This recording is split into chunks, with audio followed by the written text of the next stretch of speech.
बिस्मिल्लाहिर्रहमानिर्रहीम। अस्सलाम वालेकुम नाज़रीन, इरफान हाशमी प्रोग्राम दो टोक में आपको लंदन से खुश आमदीद कहता हूं और इस्लामाबाद से मेरे साथ मौजूद हैं इब्राहिम राजा साहब। राजा साहब अस्सलाम वालेकुम। वालेकुम अस्सलाम। राजा साहब, दो खबरें मेरे पास। पहली खबर, अरकान असम्बली पंजाब उन्हें अगवा किया जा रहा है। किसने अगवा किया, कहां पर रखा गया, और ये पूरी कहानी आज इसका पोस्टमार्टम करेंगे अपने व्यूअर्स के लिए। और फिर दूसरी अहम खबर, तख्ता लाहौर में इमरान खान साहब की आमद और अब बाकायदा खुद मॉनिटर करने का उन्होंने फैसला किया। अरकान को असम्बली पहुंचाना है, नंबर गेम क्या है, कितने लोग मुल्क से भाग गए, इन तमाम बातों पर हम आज अपने प्रोग्राम में खबरें जो है वो शामिल करेंगे। लेकिन राजा साहब, सबसे पहले दो टोक का ये क्रेडिट है कि हमने जिस दिन से अरकान असम्बली को अगवा करने की बातें शुरू हुई थी, इससे पहले हमने बता दिया था कि कितने अरकान को अगवा किया जाएगा। उसके बाद नून लीग वालों ने खुद ही ये ढंढोरा पीटना शुरू कर दिया कि 5-6 लोग गायब हो जाएंगे। लेकिन हमारी इतलात के मुताबिक 11 लोगों से बाकायदा गुफ्तगू की गई। अब ना सिर्फ ऑडियो टेप सामने आ रही हैं, हमारी खबर की बाकायदा जो कंफर्मेशन आ रही है इन ऑडियो टेप्स की शक्ल में, मैसेजेस की शक्ल में, जो पाकिस्तान तहरीक इंसाफ ने अब मीडिया से शेयर कर दी हैं। राजा साहब, हमने इसी प्लेटफॉर्म के ऊपर अदालतों की तवज्जो भी दिलवाई थी कि क्यों नहीं सुमोटो एक्शन लिया जा रहा। अदालतों में भी अब ये केसेस चले गए हैं और बाकायदा इसके ऊपर समात हो रही है। ये भी दो टोक की एक कामयाबी है। फिर आसिफ अली जरदारी किस तरह नोटों की बोरियां लेकर सिंध से चले, लाहौर में उन्होंने क्याम किया, किससे मुलाकातें कर रहे हैं, ये खबरें भी हमने दी, वक्त से पहले दी। जो पीटीआई का लायामल था, पाकिस्तान पीपल्स पार्टी का लायामल था, जरदारी साहब की जो गेम थी उसको भी एक्सपोज किया सबसे पहले दो टोक के इस प्लेटफॉर्म के ऊपर। और यह भी बहुत इंटरेस्टिंग बात है कि नून लीग के बहुत सारे ऐसे जाली अकाउंट से हमारी खबरों के हवाले से इसे तनकीद का निशाना बनाया गया कि जनाब ऐसा कुछ नहीं है, लोगों को अगवा नहीं किया जाएगा। आज पूरे का पूरा इलेक्शन एक तरह से अगर ये कहा जाए इसको हाईजैक करने की कोशिश की जा रही है। अगला वजीर आला कौन होगा, यानी नून लीग का पूरा बयानिया जो इस वक्त वो बना रहे हैं, इसकी खबर पाकिस्तान की आवाम को दो टोक ने सबसे पहले दी। और ये भी राय साहब बहुत इंटरेस्टिंग है कि नून लीग के जो जाली अकाउंट्स हैं अब वो खामोश हो गए। उन्हें मालूम हो गया कि ये मामला इतने सादा नहीं है और जो खबरें यहां से दी जा रही थी और वक्त से पहले जो इनको हमने एक्सपोज किया, अब ये जुबान ज़दे आम है। हैविंग सेड दैट, राय साहब, पैसा चल रहा है, सिंध के अवाम का पैसा बड़ी बेरहमी के साथ सिंध से एक्सपोर्ट किया गया पंजाब में और गाड़ियों में भरकर ये पैसा लाया गया ताकि लोगों को यहां पे खरीदा जा सके। और ये सिलसिला बहुत अरसे पहले ही शुरू हो गया। सिंध में एक महाज लगा था सिंध हाउस के अंदर, अब ये एक्शन रीप्ले होने जा रहा है। सबसे पहला राय साहब सवाल कि एक शख्सियत के बारे में हमने पहले भी बताया, अब इनके सिर्फ नाम आइडेंटिफाई हो रहे हैं। इन्होंने एक भारी रकम ली है कुछ लोगों से और फिर ये मुल्क से बाहर भी चले गए। और जिस मुल्क में बैठे हुए हैं, जिस होटल में बैठे हुए हैं, वहाँ से खबरें ही आ रही हैं कि बहुत एंजॉय कर रहे हैं मौसम को, और पाकिस्तान का सियासी मौसम और जो गद्दारी का एक मौसम इन्होंने पाकिस्तान में लाने की कोशिश की और इसमें कामयाब भी हो गए। और अब पाकिस्तान की आवाम ने इनके घर का घेराव भी किया। राय साहब, कितने मजीद करैक्टर्स ऐसे आएंगे और ये किरदार जिसका हम नाम ले रहे हैं, कितनी रकम इन्होंने ली, ये भी हमें बता दें। और फिर इंशाल्लाह हम वन बाय वन जितने बाकी भी हमने जो रेवोल्यूशंस की हैं, इंकशाफात किए, मैं वन बाय वन आपको गिनवाऊंगा, क्योंकि आपने नहीं गिनवाने, मैं आपको जरूर गिनवाऊंगा। जी देखिए आशमी साहब, बतौर सहाफ़ी ये हमारे लिए एक सेटिस्फेक्शन की बात है कि जो हकायक हम सबसे पहले सामने लेके आए थे, ये एक घिनौना प्लान जो बनाया गया था पीटीआई के एमपीएस को ख़रीदने का, उनको अगवा करने का और उनको अप्रोच करके हमजा शहबाज की अक़लियत को अक्सरियत में बदलने का, तो वो जो प्लान हमने एक्सपोज किया उसका फ़ायदा ये हुआ हाशमी साहब, जमहूरी लिहाज से, आइनी लिहाज से, कानूनी लिहाज से, कि पीटीआई को 3 दिन पहले अपने ऑप्शंस मिल गए। यानी एक तो आप देखें कि चौधरी परवेज इलाही सुप्रीम कोर्ट चले गए, फिर हमने सुप्रीम कोर्ट का मामला भी उठाया था कि सुप्रीम कोर्ट को इस मामले का नोटिस लेना चाहिए। बहुत एग्रेसिवली हमने ये मामला टेकअप किया था और अब राना सनाउल्लाह के खिलाफ जो चौधरी परवेज इलाही पटिशन लेके गए वो फिक्स भी हो गई है और अब पीटीआई ने एक और प्रिवेंटिव मेजर भी अडॉप्ट करने की कोशिश की है और अब पीटीआई एक और पिटीशन लेकर जा रही है सुप्रीम कोर्ट, जिसमें यह कहा जाएगा कि अताउल्ला तारड़, राना सनाउल्लाह और आसिफ अली जरदारी को गिरफ्तार किया जाए, क्योंकि सदारती रेफरेंस में सुप्रीम कोर्ट का जो फैसला आया था, अगरचे बहुत ताखीर से आया था और उससे बहुत ज्यादा नुकसान हुआ पाकिस्तान को, लेकिन बहरहाल उस फैसले की अब खुल्लम खुल्ला खिलाफ वर्जी की जा रही है आसिफ अली जरदारी, राना सनाउल्लाह और अताउल्ला तारड़ की जानिब से। अब आ जाए जो ऑडियो टेप्स आई हैं और जो वीडियो सामने आ रही हैं। हाशमी साहब, एक तो इसमें यह क्लियर होना चाहिए कि ये जो खरीदो फरोख्त हो रही है, ये कोई शरीफ खानदान अपनी जेब से पैसे नहीं लगा रहा। यानी एक तो वैसे भी खरीदो फरोख्त एक गैर कानूनी, गैर आईनी अमल है जिसके ऊपर इनकी ताहयात नाअहली होनी चाहिए। दूसरा, जो ये खरीदो फरोख्त हो रही है, ये कोई शरीफ खानदान अपने कोई शाही मल्लात से निकाल कर नहीं लगा रहा, कोई अपनी जेब से नहीं लगा रहा। इसी तरह आसिफ अली जरदारी को जो ये रेंट के ऊपर लेके आए हैं, रेंट जरदारी, तो जरदारी साहब को ये जो लेके आए हैं लाहौर में बिठाया है और उनसे कहा है कि किसी तरीके से हमजा शहबाज की वजारत आला बचाने के लिए आप खरीदो फरोख्त करें। तो ये जो सारा पैसा है ये आया है सिंध हुकूमत से, और सिंध हुकूमत में भी किस तरीके से ये पैसा आया, यानी आसिफ अली जरदारी ने अपनी जेब से नहीं बल्कि सिंध हुकूमत का वो पैसा जो सिंध के अवाम की फलाह बहबूद पर खर्च होना चाहिए, वहां से ये पैसा आ रहा है। और फिर चूंकि वफाक में शहबाज शरीफ प्राइम मिनिस्टर हैं, तो ये मुख्तलिफ कैटेगरीज में बाद में आसिफ अली जरदारी की पॉकेट में यही पैसा अपने वज़ीर-ए-आज़म के अख्तियारात इस्तेमाल करते हुए उनको लौटा देंगे। अब हाशमी साहब, एक इनके एमपीए और हैं चौधरी शब्बीर गुज्जर 167 पीपी 167 से। अब उन्होंने ये स्टेटमेंट दिया है कि मुझे कॉल की गई और मुझे ये कहा गया कि आपने हमजा शहबाज को वोट देना है, चौधरी परवेज इलाही को आप वोट ना दें, आपकी अगली नस्लें संवर जाएंगी, हम आपको इतने पैसे देंगे। और उनका कहना है कि मुझे 22 से 25 करोड़ रुपए की ऑफर की गई कि 22 से 25 करोड़ रुपए आप ले लें। लेकिन इनके मुताबिक, ये जो एमपी हैं, इनके मुताबिक इन्होंने जवाब ये दिया कि मैं आखिरी वक्त तक इमरान खान साहब के साथ खड़ा रहूंगा और मैंने ये ऑफर रिजेक्ट कर दी। अब हाशमी साहब, इस पर नून लीग की जानिब से या पीपल्स पार्टी की जानिब से, क्योंकि ये जो स्टेटमेंट आया है ये कोई ऐसा नहीं है कि कोई जराए से खबर आई है, ये ऑन द रिकॉर्ड स्टेटमेंट है, लेकिन आसिफ अली जरदारी या नून लीग की जानिब से कोई वजाहत नहीं आई कि क्या हमने इनको कांटेक्ट किया था, नहीं किया था, और अगर नहीं किया था तो इसकी वजाहत आनी चाहिए थी। बल्कि उनके ऊपर तो आप हत्के इज्जत का मुकदमा कर सकते थे कि देखें हमारे मुतल्लिक ये कह रहे हैं कि हमने इनको 22 से 25 करोड़ रुपए रिश्वत ऑफर की। फिर इनके जो एक पीटीआई के एमपी हैं मसूद मजीद, जो रहीम यार खान से जिनका ताल्लुक है, अब देखें उनके मुतल्लिक ये इंकशाफ हुआ है कि पहले उनको 20-22 करोड़ रुपए की ऑफर की गई। उन्होंने उस पर जवाब ये दिया कि ये जो हशर हुआ है लोटों का ज़िमनी इलेक्शन में, ये आप सब ने देख लिया, ये लोग जलीलो ख्वार भी हो गए, उसके बाद इनकी नशिस्तें भी गई। तो 20-22 करोड़ रुपए तो कोई रकम नहीं है कि 20-22 करोड़ रुपए के लिए एक ऐसे वक्त में जब पीटीआई का टिकट का वादा क्या, एक आस भी इस वक्त हाथों हाथ बिक रही है, क्योंकि जिस तरह से पीटीआई ने तारीखी कामयाबी पंजाब के ज़िमनी इलेक्शन में हासिल की है, एक ऐसे मकाम से जिसके मुतल्लिक क्लेम करती थी नून लीग के ये हमारा गढ़ है, तो पीटीआई का टिकट तो हाथों हाथ बिक रहा है। तो फिर 22-23 करोड़ रुपए में तो वो डील नहीं हुई पीटीआई के जराये के मुताबिक, तो 40 करोड़ रुपए उनको दिए गए। और जराये से आने वाली इस खबर की फिर फवाद चौधरी साहब ने कैमरों के सामने तस्दीक भी की कि हमारे एक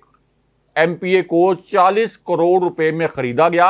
और फिर उनको टर्की का टिकट भी कटा के दिया गया और अब वो जाके टर्की में बैठे हुए हैं। अब इस पर अताउल्ला तारड़ देखें,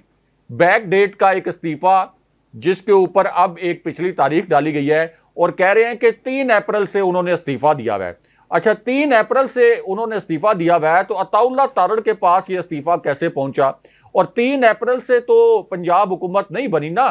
ये हमजा शहबाज की जो जाली तरीकाकार भी, राय साहब, उसका तरीकाकार भी ठीक नहीं है, क्योंकि ये तो या तो आप अपने पार्टी के सरबराह को भेजते हैं, फिर स्पीकर के पास जाता है और फिर उसके बाद, और फिर उसमें हाथ से नहीं लिखा हुआ, टाइप किया गया। ये जी हाँ, टाइप किया गया। और 3 अप्रैल को तो आप हमजा शहबाज तो पंजाब के वज़ीर आला नहीं थे, तो आप ये कह सकते हैं कि अताउल्लाह तारड़ का एक बड़ा घिनौना किरदार भी सामने आया। और एक टीवी प्रोग्राम में तो हाशमी साहब बड़ी दीदा दिलेरी के साथ उन्होंने ये अल्फाज बोले कि अभी तो एक एमपीए के मुतल्लिक ये मालूमात सामने आई हैं, अभी तो बड़े सरप्राइजेस बाकी हैं। यानी वो ये कहना चाह रहे हैं कि हमने और भी इनके एमपीएस के ऊपर काम किया हुआ है, और भी एमपीएस ऐसे हैं जिनको हम अगवा करेंगे या जिनको खरीदने की कोशिश करेंगे। सरेआम टीवी के ऊपर वो ये बात कर रहे हैं। अब होना तो इस पर यह चाहिए कि सुप्रीम कोर्ट सुबह सुबह अताउल्लाह तारड़ को, राना सनाउल्लाह को, इनको तलब कर ले, आसिफ अली जरदारी को भी, और उनसे ये पूछे कि क्या इस मुल्क में कोई कानून है, आइन है या नहीं, और हमारे जो अहकामात हैं उनकी कोई अहमियत है या नहीं। और बिल्कुल ठीक ये फैसला है तहरीक इंसाफ का कि पिटीशन लेकर जाएं सुप्रीम कोर्ट में। और आसिफ अली जरदारी, हाशमी साहब, ये आसिफ अली जरदारी ने ही शहबाज शरीफ को ये मशवरा दिया था कि अभी आप फौरन रिजाइन ना करें, 1 साल हम सिंध हुकूमत भी चलाएंगे, वहां पर लूट मार भी करेंगे। तो आसिफ अली जरदारी के मुतल्लिक जो हमने यहाँ पे बताया था, गुज़िश्ता रोज भी जिक्र किया था, अब इमरान खान साहब ने भी ये कहा है कि ये जो पूरा सिंध हाउस वाला एपिसोड किया जा रहा है, दोबारा उसका एक्शन रिप्ले हो रहा है। बिल्कुल जी, उसका एक्शन रिप्ले हो रहा है। और आसिफ अली जरदारी इस खरीदो फरोख्त के और ये जो पूरी मंडी सजाई गई है इसके मेहमान हैं। फिर आप देखें यास्मीन राशिद, उन्होंने लाहौर में प्रेस कॉन्फ्रेंस की है और उन्होंने कहा है कि हमारे पास शवाहिद मौजूद हैं। शवाहिद इस तरह से कि पीटीआई के लोगों ने अपनी क़यादत को बताया है कि कहां से हमसे राब्ते हो रहे हैं, कौन कौन राब्ते कर रहे हैं। मैं आपको रोक रहा हूं, इसके ऊपर पूरा मैं चाहूंगा कि वन बाय वन हम देखेंगे ये सबूत आए कहां से है। लेकिन सबसे इंपॉर्टेंट ये जो लोग तुर्की में बैठे हुए हैं, मेरा एक सवाल आपके लिए कि राय साहब, ये डी सीट होंगे, इलेक्शन कमीशन सोया हुआ, क्या बनेगा? क्योंकि ये कह सकते हैं जनाब मैं तो मुल्क से बाहर था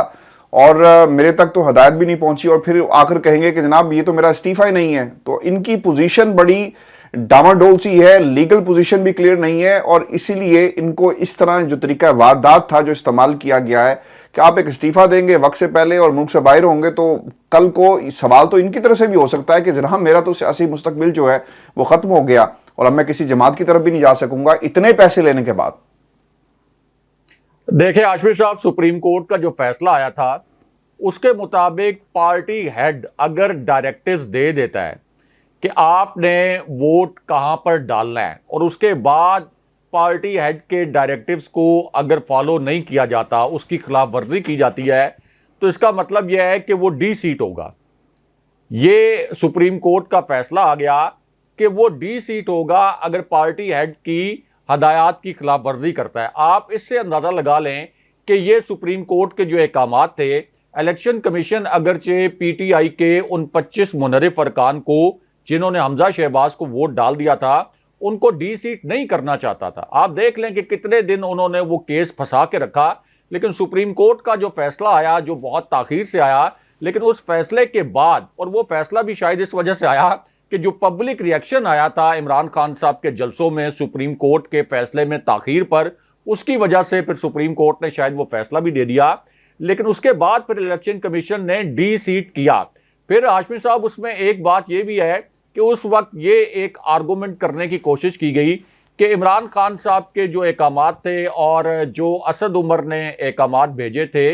पार्टी के ओहदेदार के तौर पर तहरीक इंसाफ पंजाब को, कि वो कुछ अरकान ने कहा हमें तो क्लैरिटी के साथ मिले नहीं और हमें हदायत नहीं मिले। लेकिन उसके ऊपर फिर जो लीगल आर्गूमेंट था जिस पर ये डी सीट हुए, वो ये था कि पूरे पाकिस्तान को पता था, अखबारात में शाया हो रही थी खबरें, टीवी चैनल्स पर चल रही थी, कम्युनिकेशन हो रही थी, तो ये तो सवाल ही नहीं पैदा होता कि आपको ना पता हो कि पार्टी हेड ने आपको क्या हदायत दी हैं। तो इस बुनियाद पर फिर वो डी सीट हो गए थे। अब कोई टर्की में बैठा हो, कोई यूएसए में बैठा हो, यानी जिस तरह से एक घिनौनी प्लानिंग के जरिए इनको पहले रवाना किया गया, या चाहे किसी भी दुनिया के खित्ते में बैठा हो, जाहिर है कि अगर वो एमपीए है, पंजाब असेंबली का रुकन है, तो क्या उसको नहीं पता होगा? आपको तो ये देखना ना इंटेंट क्या है। क्या उसको नहीं पता होगा कि पंजाब असेंबली में क्या हो रहा है जिस असेंबली का वो रुकन है? ऐसा तो नहीं है कि वो कोई अंटार्कटिका में बैठा हुआ है और उसके साथ कोई कम्युनिकेशन नहीं हो रही।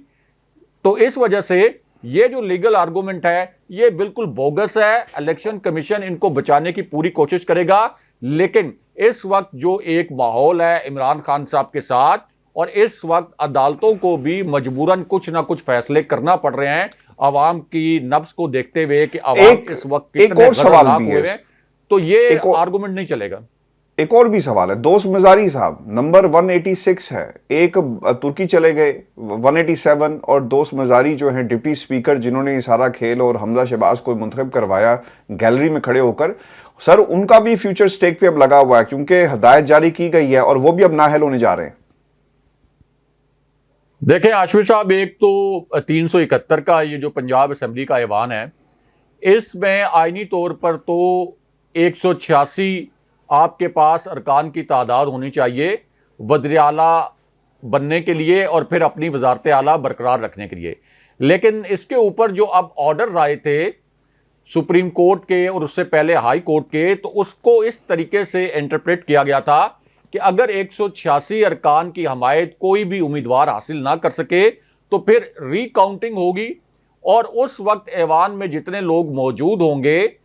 उनमें देखा जाएगा कि किसके पास कितनी बर्तरी हासिल है। तो इस हवाले से भी आप देखें तो 163 अरकान तो पीटीआई के पास अपने मौजूद थे, 163 अरकान ज़िमनी इलेक्शन होने से पहले, क्योंकि इनकी 5 नशिस्तों का मखसूस नशिस्तों का नोटिफिकेशन हो गया था, उन्होंने हलफ भी उठा लिया।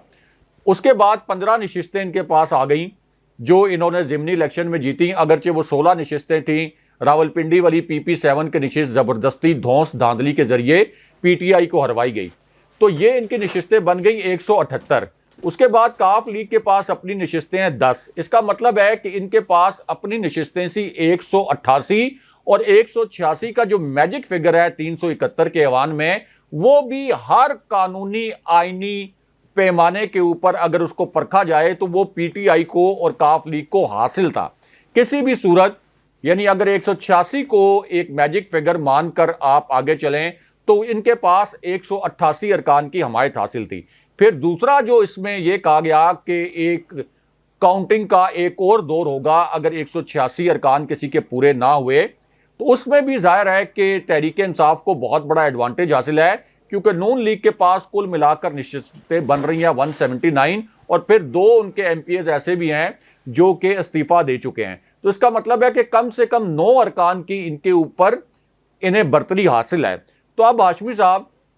या तो इन 9 अरकान को गायब करना पड़ेगा, अगवा करना पड़ेगा, या फिर यह करना पड़ेगा कि इन 9 अरकान से इस्तीफे दिलवा दिए जाएं। बेशक ये डी सीट होते हैं, ये कहा जाए कि आप बी सीट हो जाएं, आगे हम आपको इलेक्शन लड़वाएंगे। लेकिन एक बात इनको याद रखनी चाहिए, अगर पीटीआई के कोई रुकन, जी, एक तो वो लड़वाएंगे नहीं, नून लीग पहले यह फैसला कर चुकी है कि पहले हमने लोटों को जो टिकट दिए थे उसका अंजाम भी देख लिया, और खुद लोटों ने जो पहले लोटे हुए थे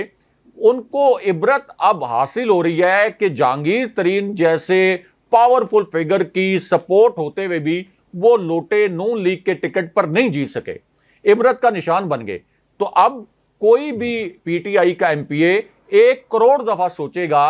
इससे पहले कि वो अपनी वफादारियां तब्दील करे, अगरचे पैसे के अंदर बड़ी ताकत है। कुछ ऐसे एमपीएस होंगे जिनके साथ आप ये कह लें कि इनकी डील इस वक्त भी चल रही होगी, क्योंकि नून लीग जिस ढिठाई के साथ ये खरीदो फरोख्त कर रही है आसिफ अली जरदारी के जरिए, तो इसमें आप ये नहीं कह सकते 100% यकीन के साथ कि नई पीटीआई का कोई भी रुकन जो है वो नहीं बिकेगा। जैसे एक रुकन के मुतल्लिक ये इंकशाफ हो गया है कि वो टर्की चले गए हैं। तो इस पूरी सूरत हाल में सबसे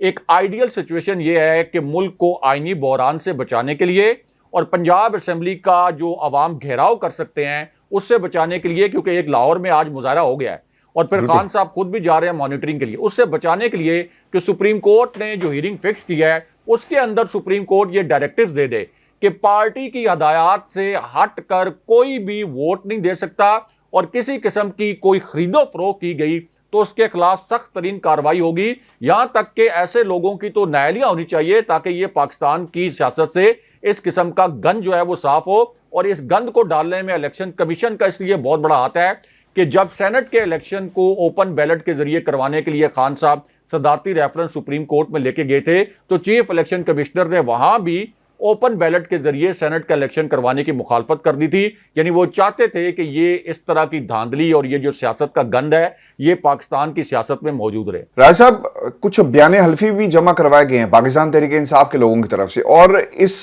सवाल पर जाने से पहले कि ये बयाने हल्फी जो जमा करवाया गया,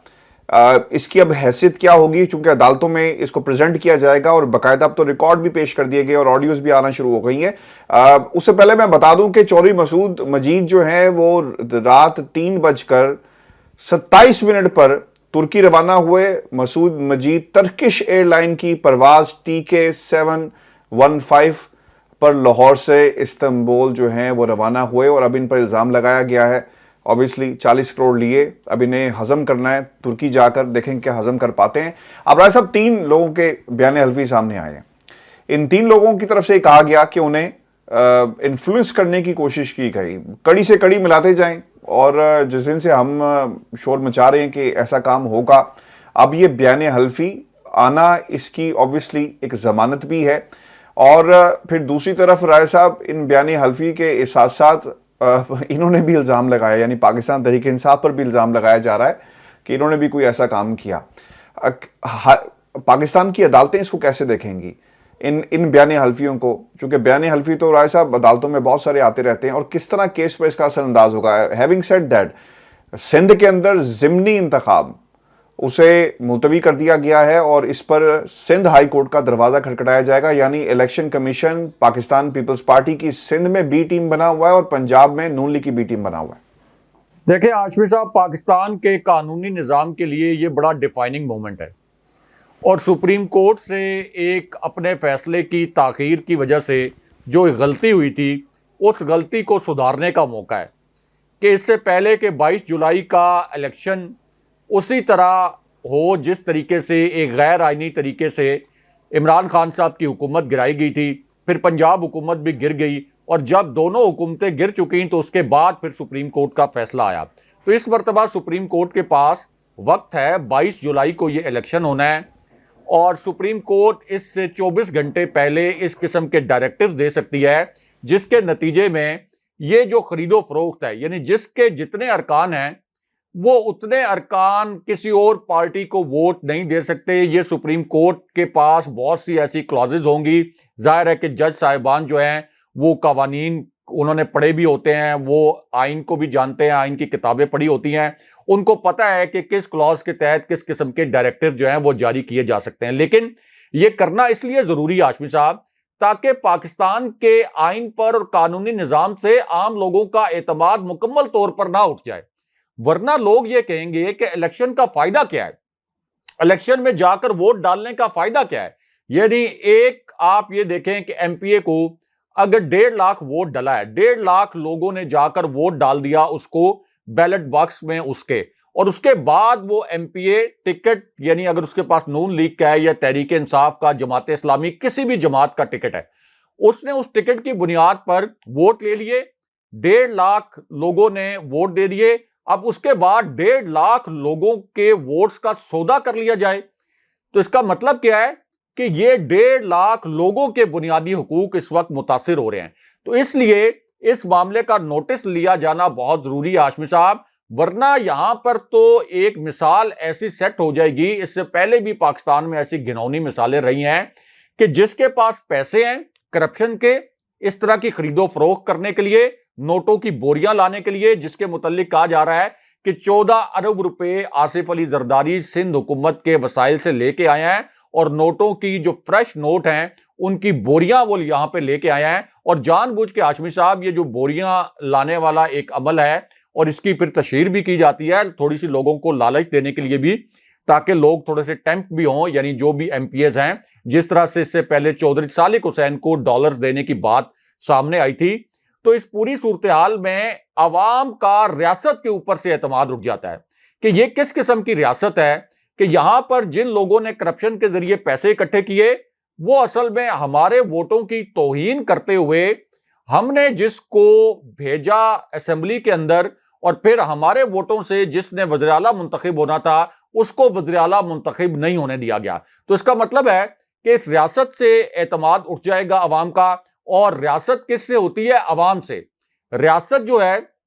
वो कोई 10, 12, 15 लोगों से नहीं होती, वो कोई 200-300 अरकान पार्लियामेंट से नहीं होती, वो किसी एक इदारे से नहीं होती, रियासत होती है अवाम से। तो उसका मतलब फिर ये होगा कि अवाम के पास ये हक होगा कि वो अपना आईनी हक छीनने के लिए, जो उनसे इस करप्शन के पैसों के जरिए छीना जा रहा है, उसको वापस छीनने के लिए पंजाब असेंबली का घेराव करें और वहां पर धरना देकर बैठ जाएं। 1, 2, 3 दिन की मोहलत दें, 2-3 दिन की मोहलत खत्म हो, अगर उनका ये हक उनको वापस ना किया जाए तो फिर वो पंजाब असेंबली के अंदर घुस जाएं और वो इस मामले में फिर खुद को जस्टिफाइड समझेंगे। हाशमी साहब, ये श्रीलंका के हालात से सबक सीखना चाहिए। श्रीलंका के लोगों ने भी कभी नहीं सोचा था, श्रीलंका के हुक्मरानों ने कभी नहीं सोचा था कि वहां पे इस किस्म के हालात पैदा होंगे। मिडल ईस्ट के हालात से सबक सीखना चाहिए। हालात बदलते हुए बिल्कुल वक्त नहीं लगता और इस वक्त तो पाकिस्तान के जो अवाम है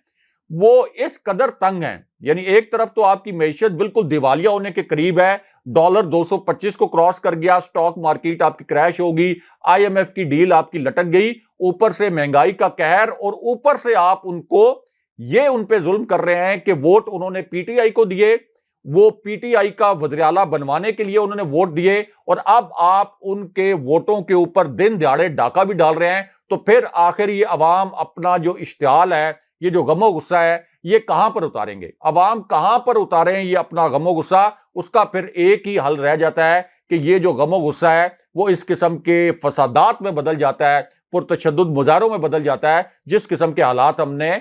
श्रीलंका में देखे। और इस किस्म के हालात से बचने की जिम्मेदारी, पाकिस्तान को बचाने की जिम्मेदारी सुप्रीम कोर्ट पर भी है, पाकिस्तान की फौजी क़यादत पर भी है। और ये जो बिका हुआ इलेक्शन कमीशन है, जिसके अब जमात इस्लामी ने भी कहा है कि सिंध में जो आपके सूबाई इलेक्शन कमिश्नर हैं, ये असल में पीपल्स पार्टी के जाती गुलाम हैं। यानी खान साहब भी जो बात कह रहे थे कि सिंध से जो इलेक्शन कमीशन के रुकन हैं, ये सिंध हुकूमत के सरकारी नौकर हैं, वही बात अब जमात इस्लामी भी कह रही है। तो इस पूरी सूरत हाल में अब सुप्रीम कोर्ट को पाकिस्तान के रियासती इदारों को नोटिस लेना चाहिए, वरना हाशमी साहब पाकिस्तान के अंदर बदतरीन किस्म का इंतशार फैलेगा और ये जो रियासत है इसका वजूद खतरे में पड़ सकता है। राय साहब, अब खान साहब ने लाहौर में डेरा लगाना है और इसका बुनियादी मकसद ये था कि Punjab is very important for Pakistan Tehreek Insaf, और ये जो फतह तहरीक इंसाफ को मिली है ये अवाम की फतह है। अब इसे बाकायदा हतमी अंजाम तक लेकर जाना, और जिस तरह की हथकंडे जरदारी साहब की तरफ से इस्तेमाल किए जा रहे हैं, अब इसके सामने एक दीवार बनकर, चट्टान बनकर खड़े होना है। और अब खान साहब लाहौर में बैठेंगे और आपको लगता है राय साहब कि लोगों को पहुंचाना, चूंकि खबरें ये आ रही हैं कि लाहौर के होटल में तमाम लोगों को पहुंचा दिया गया है और सख्त किस्म की इनकी निगरानी की जा रही है, कौन किससे बात कर रहा है, कहां पर पहुंच रहा है, क्योंकि तुर्की वाला जो एलिमेंट हुआ वो किसी के साथ भी हो सकता है और जिन लोगों के पास अरबों रुपया होगा, सिंध का पैसा, वो किसी तरह भी इस्तेमाल कर सकते हैं। जरदारी साहब के लिए अब एक टक्कर देने जा रहे हैं। आपको लगता है कि अब अगला नवाज शरीफ की पूरी जमात, उनके तमाम लोगों के बाद जो अब अगला महाज होगा वो आसिफ अली जरदारी के लिए होगा? देखिए हाशमी साहब, पहले मरहले में तो खान साहब जा रहे हैं लाहौर, और उसकी वजह यह है कि खान साहब को भी इंफॉर्मेशन मिल गई है कि किस तरह से आसिफ अली जरदारी ने एक पूरा जाल बिछाया और फिर कुछ लोगों को अप्रोच किया। अब हमने ये खबर भी दी थी कि पीटीआई के अरकान को 2 होटल्स हैं लाहौर के, वहाँ पर मुंतकिल किया जा रहा है। ये खबर भी वक्त से पहले हमने दी थी और ये खबर भी, इसकी भी तस्दीक कर दिया पीटीआई ने। और खान साहब का खुद मॉनिटरिंग करने का जो फैसला है वो इस वजह से भी है हाशमी साहब कि खान साहब ये भी देखना चाहते हैं कि इस क्रिटिकल वक्त में कौन से ऐसे लोग हैं जो तहरीक इंसाफ के साथ मजबूती के साथ खड़े रहेंगे। और फिर लाहौर में बैठकर जब वो खुद इस पूरे इलेक्शन की मॉनिटरिंग कर रहे होंगे तो जाहिर है कि जब आपका कप्तान आपके साथ मौजूद हो, उस जगह पर मौजूद हो, तो आपका मोरल भी हाई होता है, आपका स्पिरिट भी हाई होता है। फिर हमने ये भी देखा है कि इमरान खान साहब जब वहाँ पर मौजूद होंगे तो ये पंजाब असेंबली में अगर कोई इस किस्म की सिचुएशन पैदा होती है, जिस तरह से पहले भी एक ऑपरेशन किया गया था, तो फिर वहाँ पर इमीडिएटली प्रोटेस्ट की कॉल भी दी जा सकती है, एक एहतजाज की कॉल भी दी जा सकती है। तो इस पूरे कॉन्टेक्स्ट में खान साहब ने यह फैसला किया कि वो लाहौर जाएंगे और इस इलेक्शन को खुद मॉनिटर करेंगे। लेकिन हाशमी साहब, ये नौबत क्यों आए? यानी ये कितनी सितम ज़रीफ़ी है कि खान साहब कोई पुलिस नहीं है, खान साहब कोई इदारा नहीं है, खान साहब कोई कानून नाफिज करने वाली अथॉरिटी नहीं है, लेकिन इलेक्शन मॉनिटर करने के लिए भी खान साहब को यहाँ से जाना पड़ रहा है और अपने तमाम अरकान को इंटैक्ट रखने के लिए ज़ाहिर है कि खान साहब उनके साथ मीटिंग भी करेंगे। तो ये है पाकिस्तान का एक गंदा सियासी निज़ाम, जिसकी वजह से हम 75 साल से 1 इंच भी आगे नहीं बढ़ सके। और ख़ास तौर पर ये जो मौरूसियत की 2 निशानियाँ हैं, यानी जरदारी ख़ानदान और शरीफ ख़ानदान, इन्होंने, खान साहब बिल्कुल ठीक कहते हैं कि पाकिस्तान की सियासत को और पाकिस्तान के तमाम इदारों को मुकम्मल तौर पर करप्ट कर दिया है और करप्शन को इतना ज़्यादा आम कर दिया है कि लोगों में अब इतना शऊर भी नहीं रहा कि उसको बुरा कहें। ये तो खान साहब ने आके अवेयरनेस पैदा की, वरना लोगों के लिए ये इतनी आम हो गई थी चीज़, जैसे वो लोग जो ऐसे इलाकों में रहते हैं जो हमेशा गदला पानी पीते रहते हैं या मुजरे सेहत पानी पीते रहते हैं, उनको ज़िंदगी भर कभी एहसास नहीं होता कि हम मुजरे सेहत पानी पी रहे हैं। तो इसी तरह हमारे यहाँ ये जो पूरी करप्शन है, यानी माली करप्शन, अखलाकी करप्शन, सियासी करप्शन, इसको आदी करा दिया गया। एक जैसे अफीम का आदी, किसी नशे का आदी कर दिया जाता है कि अब इनको महसूस ही नहीं होता। तो इस पूरी सूरत हाल में अब ये हाशमी साहब इलेक्शन डिफाइन करेगा कि पाकिस्तान का सियासी मुस्तकबिल क्या होगा और क्या अवाम की ख्वाहिशात का एहतराम किया जाएगा, या ये जो 2 करप्ट ख़ानदान हैं यही हमारे ऊपर मुसल्लत रहेंगे वायसराय के तौर पर और हमें गुलाम इब्ने गुलाम बनाकर रखेंगे। बहुत शुक्रिया साहब। व्यूअर्स, जी आज का हमारा शो था। अपने कमेंट्स भेजिएगा, चैनल को जरूर सब्सक्राइब करें। मुझे और इब्राहिम राजा को इजाज़त दीजिए। अल्लाह ने के बाद।